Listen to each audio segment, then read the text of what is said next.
The media loves a good story about the media, and what better occasion for some self-analysis than the release of Pew Research Center's latest study on how Americans consume their news. The study, called Political Polarization and Media Habits, broke down survey respondents by political affiliation, asking them where they get their news and which sources they trust. The big takeaway making all the headlines is that liberals and conservatives live in basically opposite media worlds, visiting sites that align with what they already think. Now, the idea that we're increasingly living inside media bubbles isn't particularly new.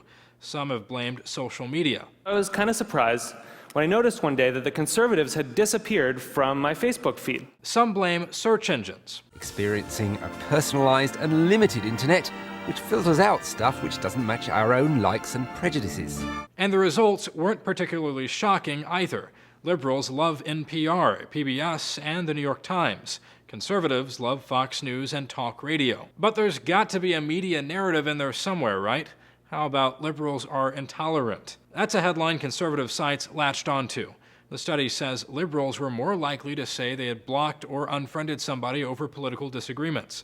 The Blaze even called it a distinctly liberal tactic. So you're saying conservatives are more loyal? About it. No, Tolerant. Tolerant. They're more tolerant. And loyal. But conservatives weren't innocent of political unfriending, especially when you consider that they were less likely to ever see a political disagreement in their timeline in the first place. The other big talking point was poor BuzzFeed, which, despite having a serious news section, was the least trusted source by pretty much everyone.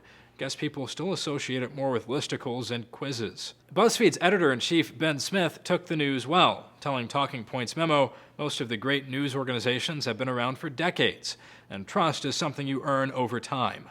Our organization is new, our news operation is even newer, and it's early days for us. On the other side of the coin, the Wall Street Journal was too classy to brag about its spot as the most widely trusted news outlet anywhere on the site, but a few of its reporters and editors couldn't resist pointing it out on Twitter. The whole study is available on Pew's website.